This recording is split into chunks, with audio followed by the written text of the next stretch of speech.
Hello बच्चों, कैसे हैं आप? आई होप कि आप बहुत अच्छे होंगे और आपकी स्टडी बहुत अच्छी चल रही होगी। ठीक है, तो बेटा एस ब्लॉक के रिवीजन में अब तक हमने जो पढ़ा है बेटा, वो हमने फिजिकल प्रॉपर्टी जो हैं फर्स्ट वीडियो में कंप्लीट कर ली है। ठीक है ना, सारी फिजिकल प्रॉपर्टी हमारी कंप्लीट हो गई है एस ब्लॉक एलिमेंट्स की। ठीक है ना, और एस ब्लॉक जो एलिमेंट्स है वो दो सब ग्रुप का कॉम्बिनेशन होता है। फर्स्ट है जिसको हम बोलते हैं एल्केली मेटल्स, और बेटा जो आपका सेकेंड होता है उसे बोलते हैं एल्केलाइन अर्थ मेटल्स। ठीक है, चलिए आज हम पढ़ेंगे बेटा एस ब्लॉक की chemical reaction. Top 5 chemical reaction कौन कौन सी होती हैं एस ब्लॉक के एलिमेंट्स की। ठीक है, केवल हम केमिकल रिएक्शन ही नहीं पढ़ेंगे, केमिकल रिएक्शन होने के बाद में जो बेटा प्रोडक्ट बना करता है उससे रिलेटेड कितनी टाइप की प्रॉब्लम आपके एग्जाम में पूछी जाती है। ठीक है ना, उन सब की हम बात करेंगे, चाहे वो थर्मल स्टेबिलिटी की बात हो, आयनिक करैक्टर की बात हो, कोवेलेंट करैक्टर की बात हो, ठीक है ना, लेटिस एनर्जी की बात हो। जितने भी टाइप के क्वेश्चन आपके पूछे जाते हैं उन सबको मैं यहाँ पर डिस्कस करने की कोशिश करूंगा। ठीक है ना, तो एक केमिकल रिएक्शन मैंने आपको फर्स्ट वीडियो में करा दी है। ठीक है ना, मॉइस्चर एयर के साथ में मैंने कराई थी, आपको हॉट एयर के साथ में कराई थी, ड्राई एयर के साथ में मैंने कराई थी, जिसमें पेरोक्साइड, सुपर ऑक्साइड और ऑक्साइड वगैरह बने थे। ठीक है ना, उनकी स्टेबिलिटी, उनकी केमिकल रिएक्शन, उनकी मैग्नेटिक प्रॉपर्टी, कलर प्रॉपर्टी मैंने लास्ट वाली वीडियो में जो है सबको डिस्कस कर दिया था। ठीक है, तो चलो स्टार्ट करते हैं। पहली केमिकल रिएक्शन है बेटा एस ब्लॉक की रिएक्शन विद नाइट्रोजन। ठीक है, तो नाइट्रोजन के साथ में जब हम रिएक्शन करते हैं तो हमेशा ध्यान रखो, कोई भी मेटल अगर नाइट्रोजन के साथ में रिएक्शन करती है तो ये हाई टेम्परेचर पर रिएक्शन हुआ करती है। क्यों? आप जानते हैं बेटा नाइट्रोजन क्या होता है, बहुत ज़्यादा स्टेबल होती है, तो हाई टेम्परेचर पर रिएक्शन होगी। तो जब भी कोई मेटल नाइट्रोजन के साथ में रिएक्शन करती है तो मेटल नाइट्राइड बना करता है। ठीक है ना, मेटल नाइट्राइड। क्या सभी एस ब्लॉक की मेटल नाइट्रोजन के साथ में रिएक्शन कर लेंगी? तो ऐसा बिल्कुल भी नहीं है, सभी नहीं करती है। अगर मैं बात करूं बेटा फर्स्ट ए की, मैं किसकी बात करूं बोलो? फर्स्ट ए की। तो फर्स्ट ए में केवल लिथियम ही ऐसी मेटल है बेटा जो नाइट्रोजन के साथ में रिएक्शन कर लेती है और मेटल नाइट्राइड का फॉर्मेशन करती है। ठीक है ना, तो क्योंकि Li पे +1 होता है और नाइट्राइड पे क्या होता है बेटा N-3 हुआ करता है। नाइट्राइड आयन कौन सा होता है? N-3 होता है, और इस पे क्या होता है? प्लस होता है, +1 होता है। ठीक है, तो देखो इसका चार्ज इसके नीचे आ जाएगा, इसका चार्ज इसके नीचे आ जाएगा, तो बोलो क्या बनेगा बेटा? Li3N बनेगा। ऐसा बोलते हैं हम लिथियम नाइट्राइड। क्या बोलते हैं इसको? लिथियम नाइट्राइड बोलते हैं इसको। तो फर्स्ट ए में, यानी कि फर्स्ट ए का मतलब हो गया आपका एल्केली मेटल्स। तो एल्केली मेटल में आपका बेटा, एल्केली मेटल में केवल लिथियम ही आपकी क्या करती है बोलो? लिथियम ही आपकी नाइट्रोजन के साथ में रिएक्शन करा करती है। अगर मैं सोडियम की बात करूं, पोटेशियम की बात करूं, आरबी की बात करूं बेटा, और सीजियम की बात करूं, तो ये चारों मेटल जो होती है बेटा, ये किसके साथ में रिएक्शन नहीं करती है? नाइट्रोजन के साथ में रिएक्शन नहीं करती है। ठीक है, क्लियर है? तो ये ध्यान रखेंगे आप। चलो नाइट्राइड बन गया बेटा। अब सेकंड ए की अगर हम बात करते हैं तो सेकंड ए की जितनी भी सारी मेटल होती हैं बेटा, वो सारी की सारी, अगर मैं यहाँ पे एम ले लेता हूँ और नाइट्रोजन के साथ में रिएक्शन करूँ, और एम का मतलब सेकंड ए की कोई भी आप मेटल ले लीजिए, बेरिलियम ले लीजिए, मैग्नीशियम ले लो बेटा, कैल्शियम ले लो, और यहाँ पर स्ट्रांशियम ले लो और बेरियम ले लो। तो ये सारी की सारी जो मेटल होती है ये नाइट्रोजन के साथ में रिएक्शन करके क्या बनाती है? मेटल नाइट्राइड का फॉर्मेशन करा करती है। ठीक है, और आप जानते ही एम के ऊपर कितना चार्ज होगा बेटा? यहाँ पे +2 होगा। एन पे कितना होता है? यहाँ पे बोलो -3 होगा। तो रिएक्शन को रटना नहीं है बिल्कुल भी। जैसे नाइट्रोजन है तो नाइट्रोजन में क्या होता है? नाइट्राइड आयन होता है। तो देखो इसका 2 इसके नीचे आ जाएगा, इसका 3 इसके नीचे आ जाएगा। तो यहाँ पे जो मेटल नाइट्राइड बनेगा बेटा M3N2 टाइप का मेटल नाइट्राइड बनेगा। क्लियर है? बात आ रही समझ में? तो देखो कितनी आसान रिएक्शन है बेटा। अब देखिए, अब हमेशा ध्यान रखो बेटा, अगर मैं बात करूं देखो मेटल नाइट्राइड की, जैसे मैंने फर्स्ट ए का कौन सा लिया बेटा? Li3N लिया। तो एक रिएक्शन बहुत इंपॉर्टेंट है जो अक्सर एग्जाम में पूछी जा रही है बेटा, कि भाई मेटल नाइट्राइड को अगर पानी में डाल दो तो क्या बनेगा? जो भी दुनिया में जितने भी मेटल नाइट्राइड होते हैं बेटा, वाटर में अगर उनको डालोगे तो हाइड्रोलाइसिस कहलाएगी ये रिएक्शन, यानी कि हाइड्रोलाइसिस ऑफ मेटल नाइट्राइड। अब मुझे बताइए क्या इस रिएक्शन को रटना पड़ेगा? बिल्कुल नहीं रटना पड़ेगा। देखो कैसे बेटा, Li के ऊपर कैसा चार्ज होता है बेटा? प्लस, और बेटा N के ऊपर कैसा चार्ज होता है बेटा? बोलो बेटा -3 होता है, यही है। अब देखो वाटर में, देखो बेटा क्या, वाटर में H के ऊपर कितना होता है? प्लस, OH के ऊपर कितना होता है बेटा? माइनस। ठीक है ना, प्लस और माइनस। तो मुझे बताइए बेटा, पॉजिटिव वाला किसके पास जाएगा? नेगेटिव वाले के पास। नेगेटिव वाला किसके पास जाएगा? पॉजिटिव वाले के पास। तो देखो जब लिथियम नाइट्रोजन हाइड्रोजन के साथ में रिएक्शन करेगा तो इसका 3 इसके नीचे आ जाएगा बेटा, क्या बनेगा? अमोनिया गैस बनेगी। क्या बनेगी? बहुत इंपॉर्टेंट, एक मोस्ट पॉन्जेंट ऑर्डर वाली अमोनिया गैस बनती है। और साथ में क्या बनता है बेटा, LiOH बनेगा। तो कितनी आसान रिएक्शन होगी, ये बेस बन गया बेटा, ठीक है। तो क्या इसको याद करना पड़ेगा। तो दुनिया में ये ध्यान रखोगे आप, जितने भी मेटल नाइट्राइड होते हैं बेटा, उनका हाइड्रोलाइसिस करने पर अमोनिया गैस बनती है, ठीक है। चलिए, अब इसी प्रकार से ये तो होगी फर्स्ट डे वाले के नाइट्राइड जो एक ही बना था। अगर हम सेकंड डे के नाइट्राइड की बात करें बेटा, तो वो भी ऐसे ही बनाएंगे। जैसे हमने मान लो ले लिया मैग्नीशियम नाइट्राइड, ले लिया Mg3N2, यही बनेगा बेटा। कोई भी सभी इसी प्रकार के सारे नाइट्राइड जितने भी हैं वो अमोनिया बनाएंगे और अपना बेस बनाएंगे बेटा। मैग्नीशियम नाइट्राइड को भी अगर आप वाटर में डालोगे तो क्या बनेगा बोलो, यहाँ भी आपका क्या बनेगा, +2 चार्ज है इसके ऊपर, -3 है बेटा, और यहाँ +1 चार्ज है और यहाँ -1 है। तो देखो ये किसके साथ जाएगा बेटा, ये जाएगा इसके साथ में, ठीक है। और ये किसके साथ जाएगा बेटा, ये जाएगा इसके साथ में। तो बताओ क्या बनेगा बेटा, यहाँ भी अमोनिया गैस आपकी लिबरेट होगी, ठीक है। और साथ में क्या बनेगा, यहाँ पे एक स्ट्रॉन्ग बेस बनेगा, MgOH का होल ट्वाइस बनेगा। क्लियर बात समझ में आ रही है बेटा, बात समझ में आ रही है। चलिए, ये दोनों बातें आपको ध्यान रखनी है, बहुत इंपॉर्टेंट है, ठीक है। कोई भी नाइट्राइड हो यार, आप देखो एल्यूमिनियम नाइट्राइड भी होता है बेटा। एल्यूमिनियम की रिएक्शन जब आप नाइट्रोजन के साथ में करते हैं ना, तो ये आगे चल के पढ़ोगे आप, तो यहाँ भी क्या बना करता है, एल्यूमिनियम नाइट्राइड। आप जानते हैं यार, यहाँ पर +3 है, यहाँ पे -3 है, तो क्या बनेगा, एल्यूमिनियम नाइट्राइड बनेगा ये, ठीक है ना। और एल्यूमिनियम नाइट्राइड का भी अगर आप बेटा हाइड्रोलाइसिस करोगे तो यहाँ भी आपको कौन सी गैस मिलने वाली है बोलो, यहाँ भी आपको कौन सी गैस मिलने वाली है, ये +3 है बेटा और ये -3 है। तो देखो ये तो इसके साथ जाएगा बेटा, तो अमोनिया गैस बनेगी यहाँ पे। तो सभी नाइट्राइड वाटर के साथ में रिएक्शन करके अमोनिया गैस बनाते हैं। साथ में क्या बनेगा बेटा, AlOH का होल थ्राइस। देखो ऊपर क्या बन रहा था, इनको हम बोलते हैं बेटा बेस। क्या बोलते हैं इनको, बेस। ये भी बेस बन रहा था और ये भी क्या है आपका, बोलो बेटा, ये भी आपका बेस है। क्या AlOH की होल थ्राइस को हम क्या बोल सकते हैं, बेस बोल सकते हैं, नहीं बोल सकते बेटा, दैट इज एम्फोटेरिक। इसको बोलते हैं हम एम्फोटेरिक हाइड्रोक्साइड, ये एम्फोटेरिक मेटल बेटा, एम्फोटेरिक हाइड्रोक्साइड बोलते हैं इसको, ठीक है। ये बन गया आपका एम्फोटेरिक हाइड्रोक्साइड। क्लियर है, बात समझ में आ रही है। देखो नाइट्रोजन के साथ में ये सब चीज़ें आपको पता होनी चाहिए, ठीक है ना।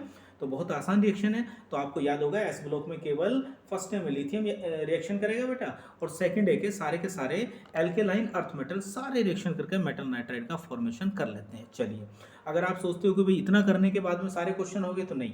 अब देखिए अगला क्वेश्चन आपसे क्या पूछेगा बेटा, कि सेकंड डे के जितने भी मेटल नाइट्राइड हैं उनको लिखिए जरा। यहाँ पे कौन कौन से जरा लिखो बेटा, Be3 का N2, क्लियर। सेकंड अगला क्या आएगा, मैग्नीशियम Mg3 का N2। सेकंड आगे क्या आएगा, थर्ड बेटा Ca3N2 बेटा। और लास्ट में एक और लिख लेते हैं Ba3N2। ये बेटा सारे नाइट्राइड मैंने लिख लिए, ये सेकंड डे के सारे नाइट्राइड है बेटा। एक बात मैं आपको बता दूं बेटा, ये सारे के सारे कैसे होते हैं, ये आयनिक नेचर के होते हैं। इनकी क्या होती है, आयनिक नेचर होती है, ये भी आपको याद होना चाहिए, ठीक है ना। आयनिक नेचर, और बेटा ये क्या होते हैं, सोल्यूबल होते हैं वाटर में, आपने देख ही लिया क्या होते हैं, ये सोल्यूबल होते हैं वाटर में, ठीक है ना।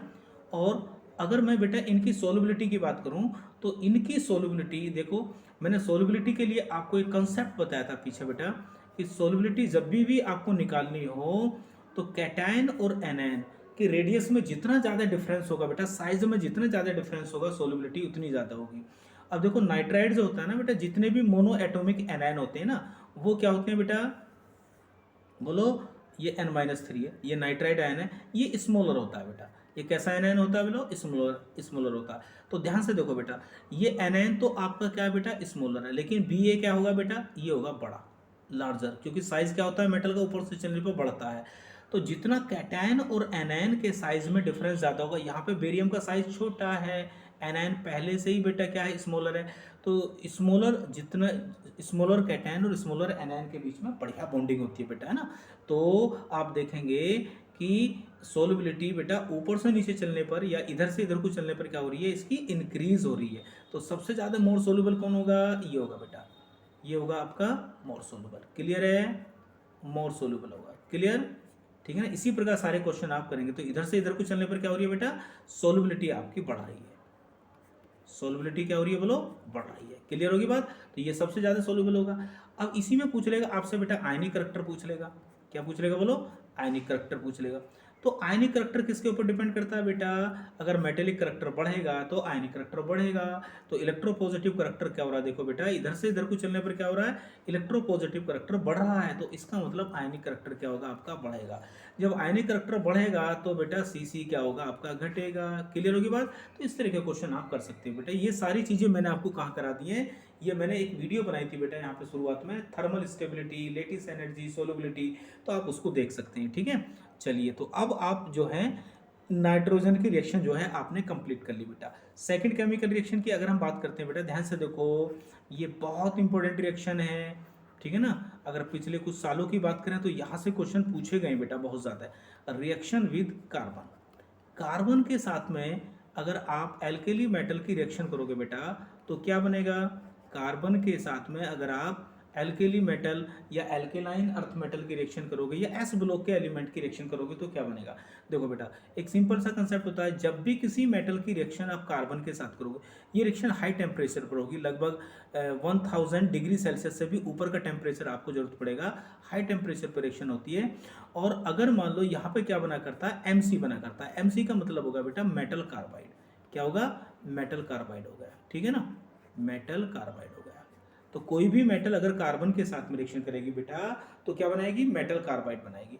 अब मान लीजिए, अब किस टाइप के कार्बाइड बनेंगे? देखो, फर्स्ट ए, जितने भी फर्स्ट ए की मेटल होती हैं बेटा वो क्या करती हैं बेटा? फर्स्ट ए में जैसे मान लो मैं बताता हूँ, वो M2C2 टाइप के कार्बाइड बनाते हैं। पहले तो यही याद करना पड़ेगा आपको, किस टाइप के कार्बाइड बनाते हैं फर्स्ट ए वाले बेटा? M2C2 टाइप के कार्बाइड बनाते हैं। ठीक है ना? M2C2। और यहाँ पर ये जो एनायन वाला जो पार्ट होता है ना, ये एनायनिक पार्ट होता है बेटा। क्या होता है ये होता है आपका एनायनिक पार्ट इसका। तो कई बार एग्जाम में आपसे ये पूछेगा कि भाई बताओ M2C2 में C2 किस फॉर्म में है बेटा? तो इसका जो C2 फॉर्म में होती है ना बेटा, ये होती है हमेशा C2 पर -2 नेगेटिव चार्ज होता है। ये आपको याद करना बहुत ज़रूरी है। क्लियर है? ठीक है, अब देखो बेटा, लिथियम की रिएक्शन अगर आप फर्स्ट में कार्बन के साथ में करते हो और 1000 डिग्री सेल्सियस के करीब टेम्परेचर अगर आप रखते हो तो इस प्रकार का कार्बाइड आपका बन जाता है Li2C2 बन जाता है, डायरेक्ट कार्बन के साथ में रिएक्शन करने से। देखो इसी टाइप का बन गया बेटा। लेकिन सोडियम की अगर मैं बात करूं बेटा, पोटेशियम की अगर मैं बात करूं, Rb की अगर हम बात करते हैं और CS की अगर हम बात करते हैं, तो ये चारों मेटल जो होती हैं, जब इनकी कार्बन के साथ आप डायरेक्ट रिएक्शन करते हो बेटा हाई टेम्परेचर पर, तो ये डायरेक्ट कार्बन के साथ में रिएक्शन नहीं करते। क्लियर बात है? बात क्लियर है भाई? तो केवल लिथियम ही ऐसा होता है जो कार्बन के साथ डायरेक्ट रिएक्शन करके बेटा क्या बना लेता है? बोलो, वो M2C2 टाइप का कार्बाइड यानी कि Li2C2 बना लेता है, जिसमें एनायनिक पार्ट क्या होता है? C2-2 होता है। तो भैया सोडियम, पोटेशियम और Rb और CS ये भी M2C2 टाइप के कार्बाइड बनाएंगे, लेकिन ये डायरेक्ट नहीं बनाते। तो आपने पढ़ा होगा बेटा, देखो ये कैसे बनाते हैं। अब फिर कैसे बनाओगे बेटा M2C2 टाइप का? ये देखिए, एथाइन की रिएक्शन हम किसके साथ करते हैं बेटा? सोडियम के साथ करते हैं। दो सोडियम के ले लो बेटा एटम यहाँ पे, तो क्या होगा? आप जानते हैं टर्मिनल एल्काइन में क्या होता है? ये वाला एसिडिक हाइड्रोजन होता है। क्या होता है? ये वाला एसिडिक हाइड्रोजन होता है ना, आपने पढ़ रखा है टर्मिनल एल्काइन जो होती हैं। तो ये जो एथाइन होती है, जितनी भी टर्मिनल एल्काइन होती है ना, उसमें इसी प्रकार का बनता है। तो यहाँ दोनों हाइड्रोजन को ये Na हटा देगा आपका। ठीक है ना? और यहाँ पर Na लग जाएगा। तो अगर किसी के साथ में भी बेटा ध्यान रखो, एल्केली मेटल की बहुत अच्छी प्रॉपर्टी होती है ये, कि अगर किसी के पास भी एसिडिक हाइड्रोजन होता है तो ये उसके साथ में रिएक्शन करके हाइड्रोजन गैस को लिबरेट करती हैं। तो यहाँ से बेटा आपकी हाइड्रोजन गैस आपकी ये निकल जाएगी। और साथ में क्या बनेगा? देखो यहाँ पर बन जाएगा बेटा आपका एक Na यहाँ पर लग जाएगा, C ट्रिपल बॉन्ड C और बेटा Na। अब इसको आप जोड़ तोड़ कर लिखेंगे तो क्या बन गया? Na2C2 बन गया। तो इसी प्रकार आप सभी alkali metal, potassium, Rb, CS इनके कार्बाइड बना सकते हैं इससे। ठीक है? क्लियर होगी बात? चलिए बेटा नेक्स्ट देखिए। तो हमने देखा कि जो फर्स्ट के जो भैया एल्केली मेटल होते हैं वो किस टाइप के कार्बाइड बनाते हैं बेटा? M2C2 टाइप के कार्बाइड बनाते हैं। और इसमें एनायनिक पार्ट क्या होता है? C2-2 हुआ करता है। क्लियर है? तो अब देखो ध्यान से बेटा, ये जितने भी M2C2 टाइप वाले कार्बाइड होते हैं, याद रखो, जब इनको वाटर में डिसोल्व करते हैं तो बेटा क्या बनता है? ये हाइड्रोलाइसिस रिएक्शन कहलाएगी। बहुत इंपॉर्टेंट है। देखो आपको पता है यहाँ पर M के ऊपर कितना चार्ज है बेटा? M के पास तो प्लस चार्ज है, और बेटा C2 पे कितना चार्ज होता है बेटा, C2 - 2 होता है। वाटर में देखो बेटा H के ऊपर कितना चार्ज होता है, प्लस होता है, और यहाँ पर OH के ऊपर कितना, माइनस होता है। तो देखो रिएक्शन को रटना नहीं है, ठीक है ना, थोड़ा सिंपल सा लॉजिक लगा के आप रिएक्शन को याद कर सकते हैं, ठीक है ना। चलिए, तो आप जानते हैं बेटा ये तो इसके साथ जाएगा लहराता हुआ, ये इसके साथ जाएगा बेटा बलखाता हुआ, ठीक है ना। अब मुझे बताइए ये दो नेगेटिव बेटा इसके नीचे आ जाएगा, तो जरा बताइए बेटा क्या बनेगा, C2H2 बनेगा। क्लियर है, बहुत इंपॉर्टेंट प्रोडक्ट आपका यहाँ बना है। और साथ में क्या बनेगा बेटा, यहाँ बनेगा आपका MOH बनेगा। क्लियर है, ये कौन सी गैस है बेटा, जिससे इसका फॉर्मेशन हुआ था, HC ट्रिपल बॉन्ड H बेटा, इसको बोलते हैं हम एथाइन गैस। क्या बोलते हैं, एथाइन। तो सभी जितने भी बेटा, जितने भी आपके फर्स्ट के कार्बाइड होते हैं ना, वो वाटर के साथ रिएक्शन करके क्या बनाते हैं बेटा, एथाइन बनाते हैं। अच्छा एक बात और देखो बेटा, कई बार ये क्वेश्चन पूछा गया एग्जाम में कि भाई ये जो Na2C2 है, या कोई भी हो बेटा, फर्स्ट का कोई भी हो सकता है, ठीक है ना, तो बताओ इसमें कितने सिग्मा पाई बॉन्ड होते हैं बेटा। तो अगर हम इसका स्ट्रक्चर बनाने की कोशिश करेंगे तो देखो ऐसा बनेगा। क्लियर, यहाँ पे क्या आ जाएगा बेटा, Na आ जाएगा, और यहाँ पे क्योंकि ये आयनिक होते हैं बेटा, इनकी भी नेचर क्या होती है, ये आयनिक कार्बाइड होते हैं। जैसे नाइट्राइड क्या थे, आयनिक थे। तो जितने भी एस ब्लॉक के एलिमेंट होते हैं ना, कार्बन के साथ रिएक्शन करके कार्बाइड जो बनाते हैं वो आयनिक नेचर के होते हैं। ये भी वाटर में सोलूबल है, देखो हाइड्रोलाइसिस कर रहे हो आप, ठीक है, आयनिक नेचर होती है इनकी। तो आप जानते हैं बेटा यहाँ पर पॉजिटिव है, यहाँ पे नेगेटिव है, यहाँ पे नेगेटिव है, यहाँ पे पॉजिटिव है। आगे ना देखो C2 वाला, यही था ना आपका C2 - 2 नेगेटिव चार्ज था।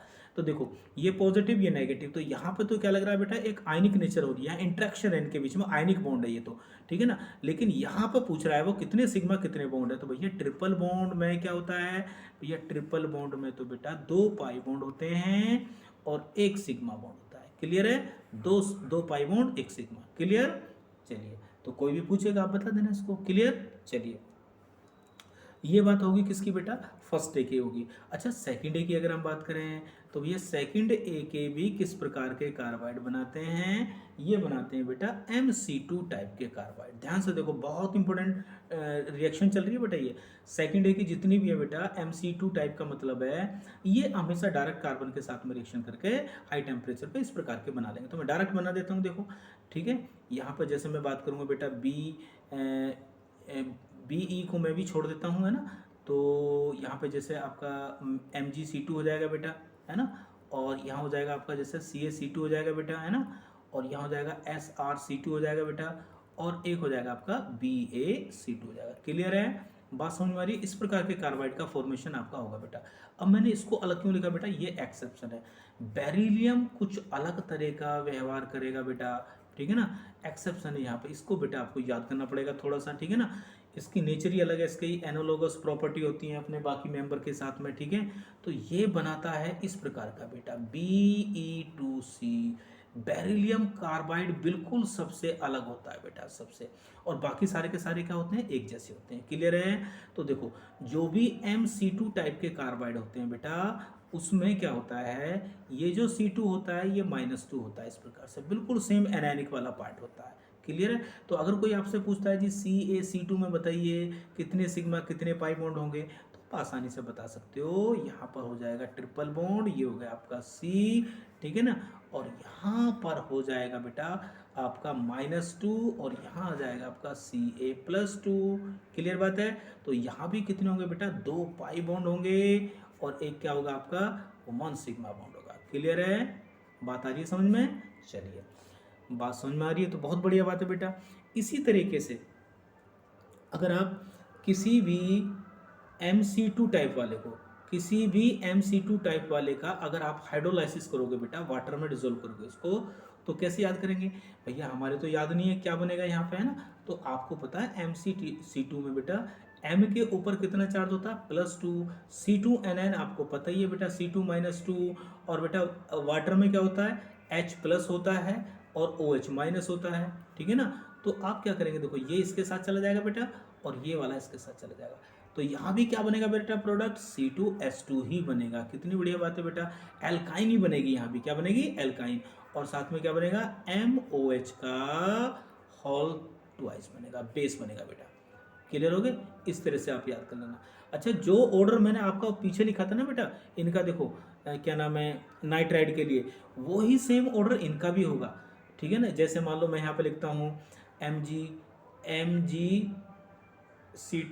और बेटा Ca और बेटा यहाँ पे लिखा Src2 और बेटा यहाँ लिखा Bac2। देखो ये भी क्या होते हैं, इनकी नेचर भी क्या होती है बेटा, आयनिक होती है। ये भी आयनिक नेचर की होती है, ठीक है ना, आयनिक होते हैं। तो इनकी सोलबिलिटी भी ध्यान रखना बेटा, क्योंकि यहाँ भी C2-2 है ये, ठीक है ना। ये भी क्या होता है बेटा, स्मॉलर एनायन होता है। ये भी क्या होता है, स्मॉलर एनायन होता है, छोटा एनायन होता है ये भी ना। जो भी मोनो एटॉमिक एनायन होते हैं ना, जो एक एटम से मिलकर बने होते हैं, एक ही एलिमेंट से, तो वो क्या होते हैं, मोनो स्मॉलर एनायन होते हैं। तो देखो मैंने बताया था सोलबिलिटी का कंसेप्ट, आपको बताया था कि कैटायन और एनायन की रेडियस में जितना ज़्यादा डिफरेंस होगा उतनी ज़्यादा सोलबिलिटी होगी। तो आप जानते हैं इसका साइज तो क्या है बेटा, छोटा है, और देखो इसका साइज क्या होगा, बड़ा होगा। तो सबसे ज़्यादा डिफरेंस तो यही है। तो इसका मतलब सोलबिलिटी क्या हो रही है, इनकी ऊपर से नीचे चलने पर क्या हो रही है बेटा, इंक्रीज हो रही है। सोलबिलिटी क्या हो रही है, इंक्रीज हो रही है। और आयनिक करैक्टर तुम जानते हैं मेटेलिक करैक्टर पर डिपेंड कर रहा है, ये बढ़ रहा है बेटा। क्लियर होगी बात, क्लियर। चलिए नेक्स्ट देखते हैं बेटा आगे। ये होगी हमारी क्या, मेटल कार्बाइड की बात होगी बेटा। अब देखिए दो इंपॉर्टेंट रिएक्शन और है मेटल कार्बाइड की बेटा, जो बहुत इंपॉर्टेंट है। कोई भी स्टूडेंट इन रिएक्शन को छोड़ के नहीं जा सकता। अगर आप छोड़ के जाओगे या आपको पता नहीं है तो हमेशा आपका क्वेश्चन नेगेटिव में हो सकता है। क्या है वो, क्या है सर, देखिए बेटा। अच्छा आपने हाइड्रोलाइसिस तो कर लिया, अगर हम बेरिलियम कार्बाइड का हाइड्रोलाइसिस करें बेटा, तो ये कुछ अलग प्रोडक्ट बनाएगा। क्या बनाएगा ये कुछ आपका डिफरेंट प्रोडक्ट बनाएगा। ये एल्काइन नहीं बनाएगा। केवल एक ही ऐसा मेटल कार्बाइड है बेटा, सॉरी एस ब्लॉक में केवल एक ही ऐसी मेटल है जो वाटर के साथ में रिएक्शन करके हाइड्रोलाइसिस करने के बाद में एल्कीन नहीं देती, सॉरी एल्काइन नहीं देती, ठीक है ना। तो यहाँ पर अगर मैं बात करूँ, आपसे कोई पूछता है कि भैया सी एनायनिक पार्ट कौन सा है, तो भैया ये है C-4, that is anionic part. और ये क्या होता है बेटा, B+2। क्लियर हो गया। तो भैया देखो Be2 है, तो इसका मतलब क्या है, 4 पॉजिटिव 4 नेगेटिव, न्यूट्रल होगा, आयनिक कंपाउंड है ये भी। तो भैया आप जब इसका हाइड्रोलाइसिस करेंगे तो क्या बनेगा, Be के ऊपर आएगा +2, C के ऊपर आएगा -4, वाटर में क्या होता है बेटा H+, और क्या होता है यहाँ पर साथ में OH-। तो आप जानते हैं ये जाएगा इसके साथ और ये जाएगा इसके साथ। तो जब भी बेरिलियम कार्बाइड का हाइड्रोलाइसिस करते हैं तो कौन सी गैस बनती है बेटा, बहुत ही प्यारी सी गैस बनती है, जिसको मार्स गैस कहते हैं, मीथेन गैस कहते हैं, फायर डैम कहते हैं, आग का गोला कहते हैं, ठीक है ना। सीएनजी गैस बनाने में काम आती है बेटा, ठीक है ना। कंप्रेस नेचुरल गैस, तो बहुत ही प्यारी सी गैस है मीथेन गैस, ठीक है। तो कौन सा ऐसा मेटल कार्बाइड है बेटा जिसका हाइड्रोलाइसिस करने पे कौन सी गैस बनती है, मीथेन गैस बनती है। तो इसको कभी भूलेंगे नहीं आप, इसको याद रखेंगे, ठीक है। नेक्स्ट, क्या कोई और भी ऐसा कार्बाइड है मेटल कार्बाइड कि जिसका हाइड्रोलाइसिस करने पर मीथेन बनती है, बेटा केवल पूरी इनऑर्गेनिक केमिस्ट्री में 2 ही मेटल कार्बाइड हैं जिनका हाइड्रोलाइसिस करने पर मीथेन बनती है। बाकी सबसे क्या बनती है, एथाइन बनती है बेटा। चलिए बताइए सर वो कौन सी है, चलो मैं लिखता हूँ बेटा वो कौन सा मेटल कार्बाइड है। अरे वो है बेटा एल्यूमिनियम कार्बाइड। वो कौन सा कार्बाइड है, aluminium carbide, Al4C3। Aluminium carbide में भी क्या होता है, यहाँ भी -4 ही होता है, इसके ऊपर ध्यान रखना। इसका भी अगर हाइड्रोलाइसिस आप करोगे बेटा, देखो बैलेंस नहीं कर रहा मैं, आपको रिएक्शन का प्रोडक्ट बता रहा हूँ बेटा। तो देखो आप जानते हैं, याद करने की आपको जरूरत नहीं है। +3 होता है, कार्बन पे क्या होता है -4। तो भैया ये है प्लस और ये है माइनस, तो यार ये वाला ये इसके ऊपर जाएगा, इसके ऊपर -4 है, इसके नीचे आ जाएगा, तो देखो क्या बनेगा, मीथेन गैस बनेगी। क्या बनेगी बेटा, यहाँ बनेगी आपकी मीथेन गैस, और साथ में आपको मिलेगा AlOH का होल थ्राइड, जिसको हम बोलते हैं एम्फोटेरिक हाइड्रोक्साइड। क्लियर है। तो मुझे उम्मीद है कि आप इन दोनों रिएक्शन को हमेशा याद रखेंगे। दो ऐसी मेटल कार्बाइड कौन कौन से होते हैं जो उनका हाइड्रोलाइसिस करने से हमें मीथेन गैस मिलती है, और बाकी जितने भी मेटल कार्बाइड होते हैं आयनिक कार्बाइड बोलते हैं बेटे, जिनको उनका हाइड्रोलाइसिस करने से एल्काइन का फॉर्मेशन होता है। क्लियर है, बात समझ में आ रही है बेटा। अच्छा एक बात और याद कर लीजिए जब बात चल रही है तो, ठीक है भाई, मैग्नीशियम जो होता है ना, मैग्नीशियम एक कार्बाइड का फॉर्मेशन और कर लेता है, जिसे हम क्या बोलते हैं Mg2C3 टाइप का, यार ये एक कार्बाइड और बना लेता है, ठीक है ना।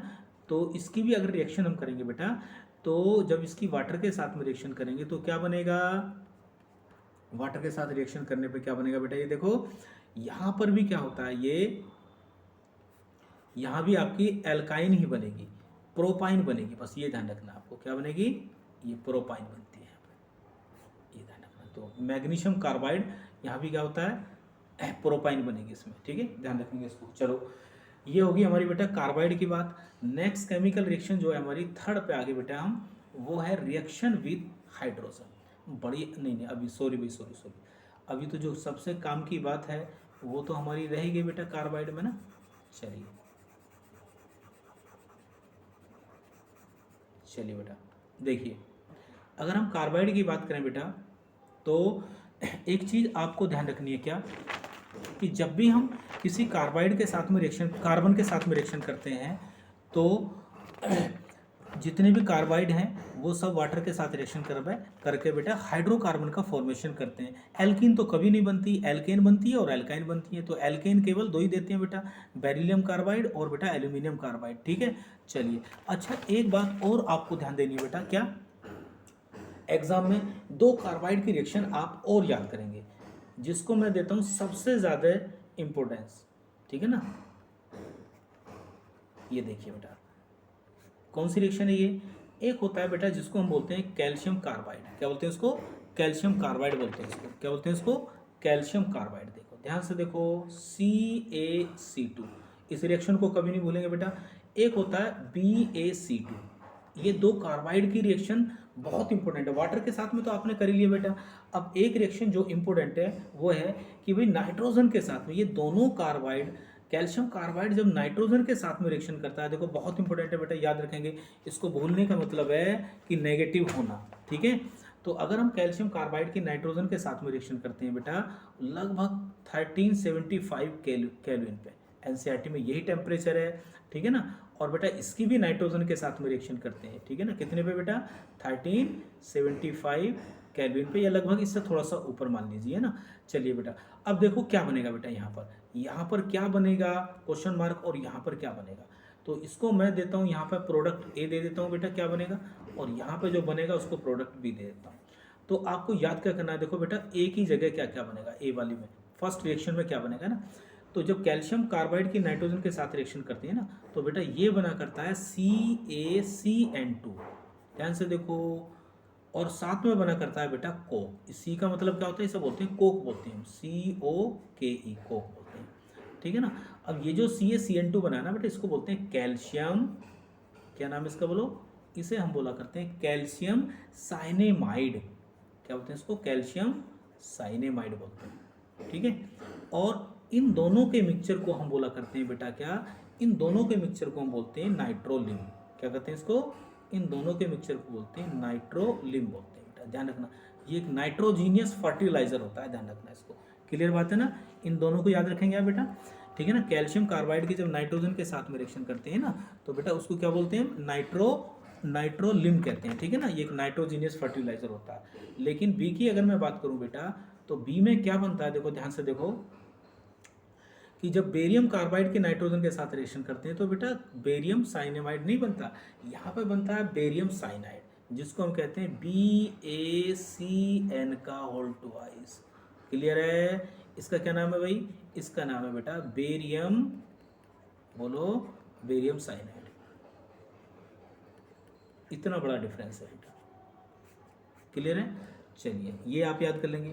दूसरी बात देखो, दूसरी इंपॉर्टेंट बात क्या है, कि जब हम, अब आपके एग्जाम में जो क्वेश्चन आपको मिलेगा ना, वो ये इस तरह से मिलेगा। देखो पूरा क्वेश्चन लिख देता हूँ मैं, कि भाई कैल्शियम कार्बाइड की रिएक्शन आपने करी नाइट्रोजन के साथ, क्लियर है, डेल्टा, यहाँ आपका बना A और यहाँ बना आपका कोई B, ठीक है ना।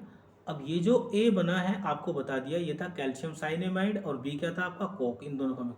वो कह रहा है इस A के ऊपर अगर हम वाटर डाल दें तो बेटा क्या बनेगा, वाटर डालने पे क्या बनेगा, यहाँ बनेगा बेटा C और यहाँ बनेगा बेटा D। वो कहेगा आपसे कि ACD बताइए, CD बताइए, क्या बताइए, या ABCD बताइए क्या क्या होगा। तो कोई बात नहीं, A तो अभी हमने पीछे लिखा है बेटा, क्या बनेगा CaCN2, क्लियर है भैया। B क्या बनेगा, B को ध्यान से देखो, जब आप कैल्शियम साइनेमाइड का बेटा हाइड्रोलाइसिस करते हैं तो हमें क्या मिलता है, यहाँ पर कैल्शियम कार्बोनेट मिलता है बेटा, और साथ में मिला करता है अमोनिया गैस। क्या मिला करती है, अब ये अमोनिया गैस कैल्शियम कार्बोनेट जब डिकम्पोज होता है CO2 निकल जाती है तो अमोनियम कार्बोनेट बनता है, उसके डिकम्पोजिशन से आगे चल के फिर हमें क्या मिल जाता है, यूरिया वगैरह मिल जाता है, ठीक है ना। तो ये बनी अमोनिया गैस, यहाँ पर ध्यान रखेंगे बेटा। लेकिन अगला क्वेश्चन देखिए बेटा, अगर हम बेरियम कार्बाइड की रिएक्शन BaC2 की रिएक्शन नाइट्रोजन के साथ में करते हैं तो क्या बनेगा बेटा, यहाँ पर A बना। ए का अगर हम हाइड्रोलाइसिस करते हैं तो क्या बनेगा बेटा, यहाँ बी बनेगा। तो ए और बी क्या होगा, बोलो ए क्या होगा और बी क्या होगा बेटा। तो ए तो अभी आपने देखा था पीछे क्या बनेगा, क्या था, BaCN का होल ट्वाइस, इसे बोलते हैं बेरियम साइनाइड, ठीक है ना। अब बी क्या बनेगा, बेरियम जो साइनाइड बना ना बेटा, इसका जब हाइड्रोलाइसिस करोगे तो इसके हाइड्रोलाइसिस से हमें क्या मिलेगा, देखो एक मिलेगा BaOH का होल ट्वाइस, क्लियर है। और साथ में मिलता है हमें क्या मिलता है बेटा, HCN, यानी कि हमें यहाँ B के साथ में एक C भी मिलेगा। तो ये B हो गया और ये क्या हो गया हमारा C।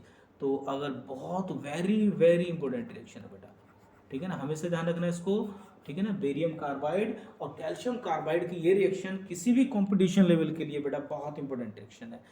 तो ये हमारी कार्बाइड का केस खत्म हो गया। अब रिएक्शन हम करेंगे बेटा कौन सी, नाइट्रोजन के साथ हमने कर ली, देखो कार्बन के साथ हमने कर ली, ठीक है। नेक्स्ट रिएक्शन करते हैं हम, रिएक्शन नंबर 3 बेटा, किसके साथ में, रिएक्शन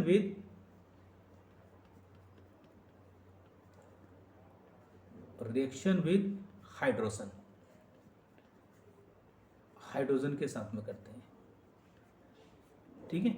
चलो बेटा देखो, जितने भी ये क्या नाम है बेटा आपके, क्या होते हैं, जितने भी S ब्लॉक की मेटल होती है बेटा, अगर आप इनकी रिएक्शन किसके साथ में करोगे, बोलो हाइड्रोजन के साथ में इनकी रिएक्शन करोगे, ठीक है ना।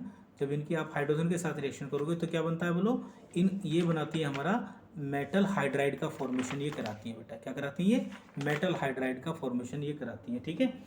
चलो तो फर्स्ट ए के साथ में जितनी भी मेटल हैं फर्स्ट ए की, उनकी हाइड्रोजन के साथ में रिएक्शन अगर आप करोगे बेटा तो क्या बनेगा बेटा, MH मेटल हाइड्राइड का फॉर्मेशन होगा। ये एक्सोथर्मिक रिएक्शन होती है बेटा, हाईली एक्सोथर्मिक रिएक्शन होती है, ध्यान रखना, ठीक है।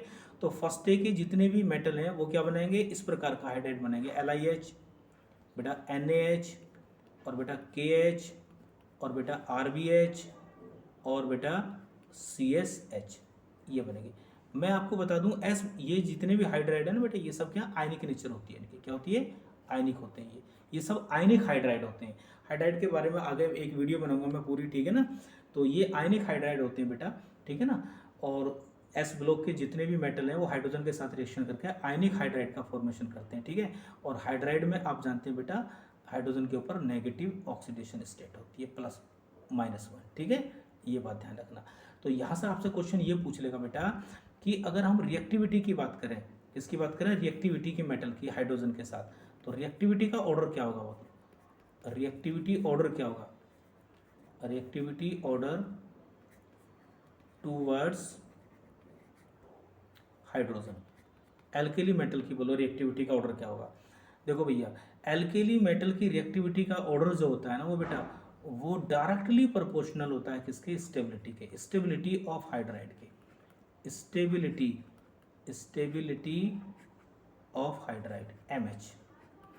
मेटल हाइड्राइड जितना ज़्यादा स्टेबल होगा, एल्काइल मेटल की रिएक्टिविटी उतनी होगी, ज़्यादा होगी। आप जानते हैं जो मेटल जितनी ज़्यादा रिएक्शन करेगी बेटा, या जो मेटल हाइड्राइड ज़्यादा स्टेबल होगा, तो इसका मतलब रिएक्शन ज़्यादा फास्ट हुई होगी।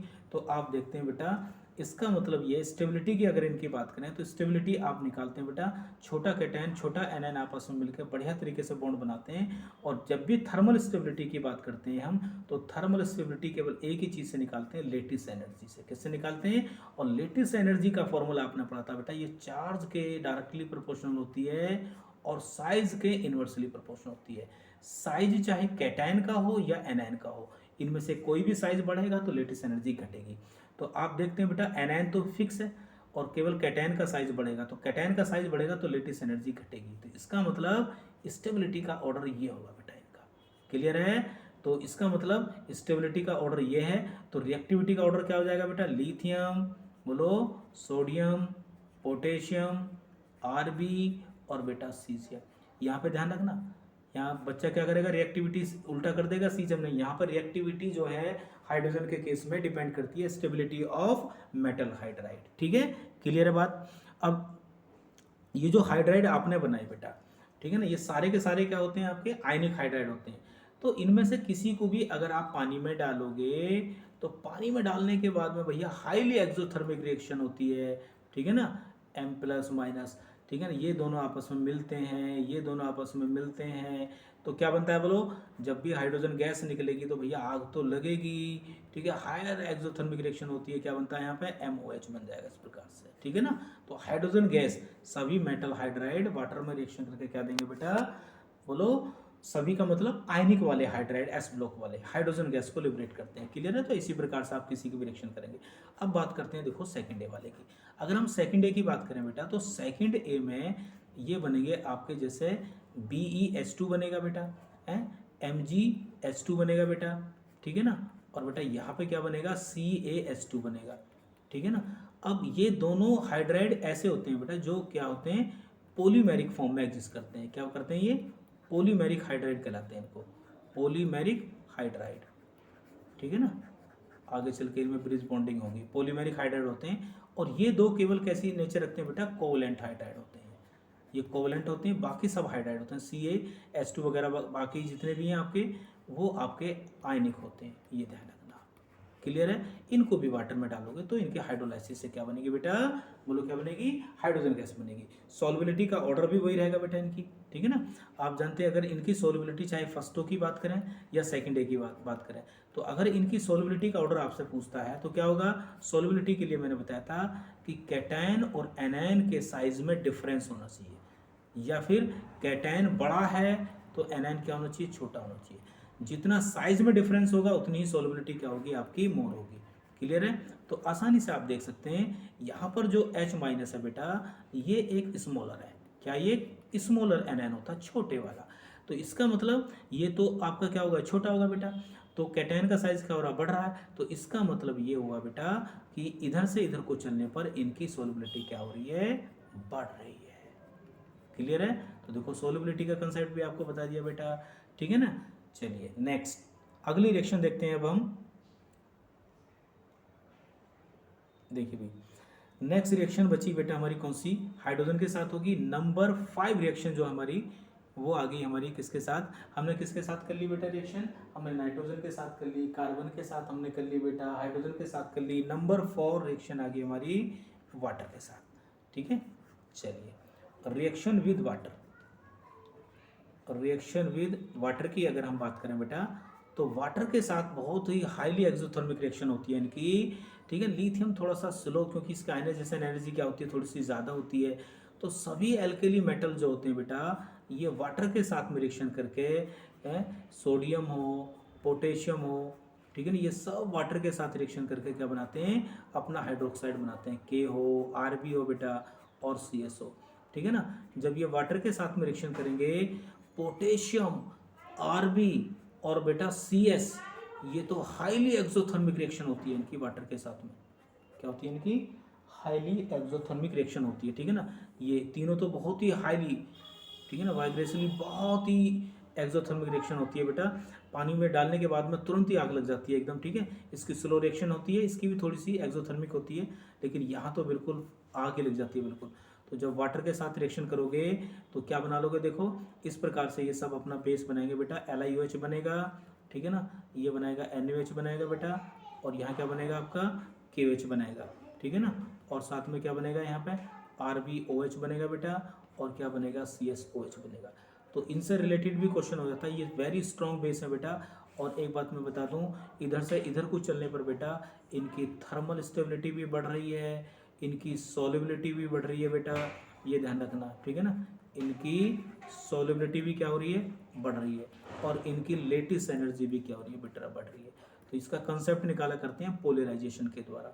ये छोटा कैटायन है बेटा, तो ये क्या कर देता है, इनके बीच में पोलराइजेशन होता है ना, तो इसमें कोवेलेंट करैक्टर ज़्यादा होता है, इसलिए ये टूट भी जाता है बेटा आसानी से गर्म करने के बाद में, ठीक है। तो इधर से इधर को चलने पर क्या हो रहा है बेटा, आयनिक स्ट्रेंथ इनकी बढ़ रही है, आयनिक करैक्टर बढ़ रहा है, ध्यान रखना, ठीक है। तो इनकी solubility, basic character, lattice energy, सब कुछ क्या हो रहा है बेटा, ऊपर से चलने पर क्या हो रहा है, बढ़ रहा है, ध्यान रखना, ठीक है। चलिए ये होगी बात इसकी। अच्छा, अगर हम बात करें बेटा किसकी, सेकेंड डे वालों की, तो सेकेंड डे वाले भी क्या है बेटा, बिल्कुल वाटर के साथ में इसी प्रकार से रिएक्शन करके वो भी हाइड्रोक्साइड बनाते हैं। देखो ये वाला BeOH की होल्ड ट्वाइस हो गया, MgOH की होल्ड ट्वाइस हो गया बेटा, और क्या हो गया, CaOH का होल्ड ट्वाइस हो गया, या फिर आपका क्या हो गया, BaOH का होल्ड ट्वाइस हो गया। ये भी वेरी स्ट्रॉन्ग बेस होते हैं बेटा। एक्सोथर्मिक रिएक्शन इतनी नहीं होती, लेकिन ये भी काफ़ी एक्टिव होते हैं वाटर के साथ में। और वाटर के साथ में इनकी जो रिएक्टिविटी का ऑर्डर है, फर्स्ट डे का हो या बेटा क्या हो, सेकंड डे का हो, तो वाटर के साथ में जो इन मेटल की रिएक्टिविटी का ऑर्डर है वो अपने ग्रुप में ऊपर से नीचे चलने पर क्या होगा बेटा, इंक्रीज होता है। ध्यान रखना, क्या होता है, इंक्रीज होता है। क्यों होता है इंक्रीज, क्योंकि बेटा मेटेलिक करैक्टर बढ़ता है। तो अगर आपसे पूछता है कि सीजियम सबसे ज़्यादा रिएक्शन करेगी वाटर के साथ में, इसमें कौन करेगा, बेरियम करेगा। क्लियर बात होगी।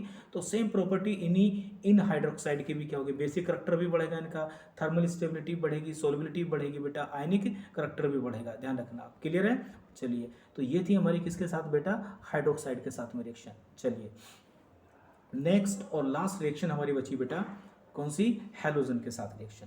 चलिए इसको भी निकाल लेते हैं, रिएक्शन विद हैलोजन। तो रिएक्शन विद हैलोजन के साथ में देखिए बेटा, अगर मैं रिएक्शन विद हैलोजन के साथ बात करूं बेटा X2 के साथ में, तो X2 में जैसे F2 है आपका, या Cl2 है बेटा, या Br2 है आपका, या बेटा I2 है, ये हैलोजन होते हैं। हैलोजन की रिएक्टिविटी ऊपर से नीचे चलने पर क्या होती है बेटा, डिक्रीज होती है इनकी। तो फ्लोरीन सबसे ज़्यादा रिएक्टिव होता है। तो S ब्लॉक के मेटल जो हैं हैलोजन के साथ रिएक्शन करके बेटा क्या बनाते हैं, आयनिक कंपाउंड का फॉर्मेशन करते हैं। वेरी स्ट्रॉन्ग आयनिक बॉन्ड का फॉर्मेशन होता है बेटा। ठीक है ना, ध्यान रखना। तो अगर जैसे मैं बात करूं बेटा किसकी, LiCl की बात करूं, या NaCl की बात करूं बेटा, ठीक है ना, और KCl की बात करूं बेटा, और RbCl की बात करूं बेटा, ठीक है ना, या फिर मैं बात करूं बेटा CaCl की। इसी प्रकार से यहाँ Cl की जगह आप X की जगह आप क्या ले सकते हो बेटा, यहाँ Cl ले लो, Br ले लो और I ले लो। तो इन तीनों के लिए प्रॉपर्टी क्या होती है बेटा, सेम होती है। ठीक है ना, क्लोराइड, ब्रोमाइड, आयोडाइड के साथ में। तो ये सारे के सारे क्या होते हैं बेटा, आयनिक कंपाउंड होते हैं। तो तुम्हें पता ही है बेटा, अगर इधर से इधर को चलोगे, लेफ्ट से राइट चलोगे, इधर से चल रहे हो, तो देखो कोवलेंट करैक्टर क्या हो रहा है, इनका डिक्रीज हो रहा है। आयनिक करैक्टर क्या होता है बेटा, आयनिक करैक्टर बढ़ता है इनका। ठीक है ना। और अगर इनकी बेटा हम थर्मल स्टेबिलिटी की बात करें, या इनकी लेटिस एनर्जी की बात करें, किसकी बात करें, लेटिस एनर्जी की, तो वो क्या होती है बेटा, इनकी डिक्रीज होती है। ठीक है ना। और अगर हम इनकी सॉल्युबिलिटी की बात करें बेटा, तो इनकी सॉल्युबिलिटी क्या ऑर्डर होगा जरा इनका, सॉल्युबिलिटी किससे निकालेंगे, देखो सॉल्युबिलिटी के लिए मैं आपको बता दूं बेटा, ये जो Cl माइनस है, Br माइनस है, और ये जो I माइनस है बेटा, ये तीनों के तीनों केवल एक ऐसे मोनो एटॉमिक एनायन है जो क्या होते हैं बेटा, लार्जर एनायन होते हैं। क्या होते हैं ये, लार्जर एनायन होते हैं। ठीक है ना। तो बस सोलबिलिटी के लिए तो वही कंसेप्ट लगाना आपको, कौन सा, कि कैटायन और एनायन के रेडियस में जितना ज़्यादा डिफरेंस होगा उतनी ज़्यादा सोलबिलिटी होगी। तो देखो बेटा एनायन तो क्या है, फिक्स है, तो इसका मतलब ये तो बड़ा है और ये क्या है आपका छोटा है। ठीक है। तो लास्ट में जब जाओगे तो बेटा कैटायन बड़ा हो गया, एनायन पहले से ही बड़ा है, डिफरेंस कम है, तो इसका मतलब इनकी इधर से इधर चलने पर सोलबिलिटी क्या होगी बेटा, डिक्रीज होगी। ये सबसे ज़्यादा सोलुबल होगा, ये आपका सबसे कम सोलुबल होगा। क्लियर है। चलिए, सोलबिलिटी में बड़े बड़े बड़े 30 मार्क जो हैं उनकी मिस्टेक है। सोलबिलिटी को बड़े ध्यान से, मैंने एक वीडियो बना रखी है, सोलबिलिटी को बड़े ध्यान से देखेंगे आप। ठीक है। लेकिन बेटा अगर यहाँ पे LiF आ गया और NaF आ गया, ठीक है ना, और बेटे क्या आ गया यहाँ पे KF आ गया, या यहाँ पर आ गया आपका RbF आ गया, और बेटा यहाँ पर आ गया CSF आ गया, तो मैं आपको बता दूं बेटा अब की बार जो एनायन है आपका वो कौन सा है, स्मॉलर है। क्या बेटा, स्मॉलर है। ठीक है ना। तो बस देखिए एनायन तो क्या है आपका बेटा, स्मॉलर है, और कैटायन भी क्या है आपका, स्मॉलर है। तो भैया यहाँ तो डिफरेंस क्या कम है, लेकिन लास्ट में जाने के बाद में देखो कैटायन बड़ा हो गया, एनायन पहले से छोटा है, तो यहाँ पे इनके साइज में डिफरेंस ज़्यादा है। तो इसका मतलब सॉल्युबिलिटी जो है आपकी बढ़ेगी अब की बार ऊपर से नीचे चलने पर, इस वाले केस में। ठीक है ना, फ्लोराइड के केस में सॉल्युबिलिटी क्या होगी, बढ़ेगी। और बेटा थर्मल स्टेबिलिटी क्या होगी अब की बार, बोलो थर्मल स्टेबिलिटी घटेगी। ठीक है ना। लेटिस एनर्जी भी क्या होगी बेटा इनकी, घटेगी। ठीक है ना। और बेटा इनका आयनिक करैक्टर जो होगा वो क्या होगा आपका, बढ़ेगा। आयनिक करैक्टर क्या होगा, आयनिक करैक्टर किसके ऊपर डिपेंड करता है बेटा, आयनिक करैक्टर डिपेंड करता है मेटेलिक करैक्टर के ऊपर। ठीक है ना, क्लियर होगी बात। और बेटा कोवलेंट करैक्टर क्या होगा इनका, डिक्रीज होगा। तो ये सारी प्रॉपर्टी मैंने आपको बता दी। ठीक है। हालांकि मैं केमिकल बॉन्डिंग में ये सब डिस्कस कर सका हूँ, पहले ही, ठीक है ना। चलिए बेटा, अच्छा एक बात और आपको ध्यान रखनी है, वेरी इंपॉर्टेंट। ठीक, अगर हम सेकंड डे की बात करें तो बेटा सेकंड डे वाले भी इसी प्रकार का BeX2 सेम प्रॉपर्टी है ऊपर वाले, इसी प्रकार के हैलाइड बनाएंगे। ये भी क्या होते हैं, आयनिक हैलाइड होते हैं बेटा। लेकिन बेटा एक बात ध्यान रखना, केवल एक हैलाइड ऐसा है BeCl2, इसके बारे में आपको NCERT में गिवन भी है और इसके बारे में एग्जाम में अलग अलग तरह से क्वेश्चन भी पूछे गए हैं NCERT में। क्या पूछे गए हैं इसको मैं आपको बता देता हूँ, ठीक है। बेरिलियम क्लोराइड, ठीक है। अगर मैं बेरिलियम क्लोराइड की बात करूं बेटा, तो बेरिलियम क्लोराइड जो होता है ये एकमात्र ऐसा क्लोराइड है बेटा जो क्या होता है, बोलो, अलग अलग फॉर्म में एग्जिस्ट करता है। ये किसमें करता है, ये अलग अलग फॉर्म में एग्जिस्ट करता है। इसके स्ट्रक्चर से रिलेटेड प्रॉब्लम पूछी गई है, ठीक है। चलिए देखो, इसके बारे में आप ध्यान रखेंगे बेटा। बस ये खत्म हो गया बेटा, बस ये लो। चलिए देखिए, BeCl2 के बारे में बेटा क्या ध्यान रखोगे, भाई आपसे कहता है कि रूम टेम्परेचर पर, ध्यान से देखो, RT का मतलब है भाई 25 डिग्री सेल्सियस पर बेरिलियम क्लोराइड रूम टेम्परेचर पर बेटा एग्जिस्ट इन सॉलिड स्टेट, ठीक है ना, एग्जिस्ट इन सॉलिड स्टेट। ये सॉलिड स्टेट में आपका एग्जिस्ट करता है, ठीक है ना, ठीक है। पॉलीमेरिक स्ट्रक्चर होता है इसका, क्या होता है, पॉलीमेरिक स्ट्रक्चर, पॉलीमेरिक फॉर्म में ये एग्जिस्ट करता है। क्लियर है, ऐसा स्ट्रक्चर होगा इसका, जैसे मान लो BeCl2 का N लगा दो यहाँ पे इस तरह से, तो इसके स्ट्रक्चर ये बनता चला जाता है बेटा। Be यहाँ लगाओ, इस तरह से होता है इसका स्ट्रक्चर। Be यहाँ लगाओ और Be यहाँ लगाओ और जी एक Be और लगा लो यहाँ पे। तो देखो यहाँ पर ये इस तरह से पॉलीमेरिक स्ट्रक्चर होता है इसका, याद रखेंगे आप इसको, ठीक है। रूम टेम्परेचर पर, टेम्परेचर का बहुत बड़ा रोल है बेटा यहाँ पे। इस तरह से आगे ये बनता चला जाएगा। क्लियर है, ये लो, ये यहाँ ये कैसे फॉर्मेशन होता है, अभी मैं आपको ब्रिज बॉन्डिंग बैक बॉन्डिंग के बारे में बताऊंगा थोड़ा सा। ये इस तरह से आगे इस तरह से ये जुड़ा चला जाएगा बेटा।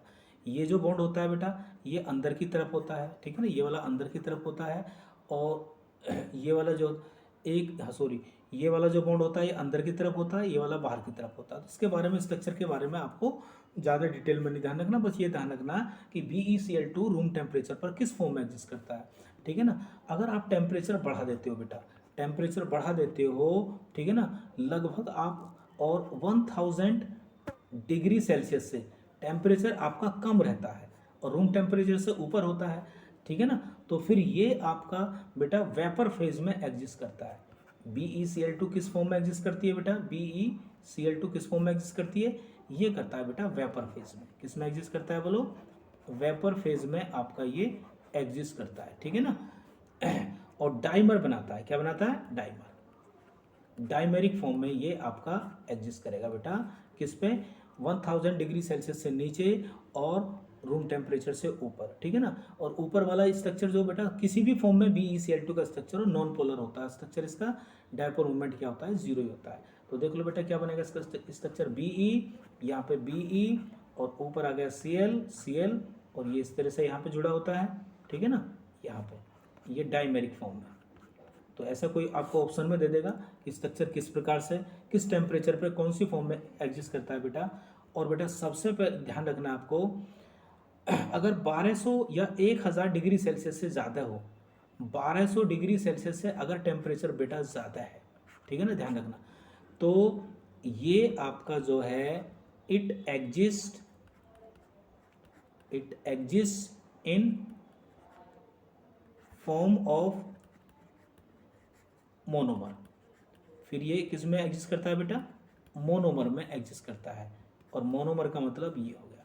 तो देख लो मोनोमेरिक फॉर्म किस टेम्परेचर पे है, तो बस टेम्परेचर ही आपको याद करना है, ठीक है ना। तो ये भी क्या होता है बेटा, इसके लिए भी डायपोल मोमेंट क्या होता है, जीरो होता है, ये भी नॉन पोलर स्ट्रक्चर होता है, ठीक है ना।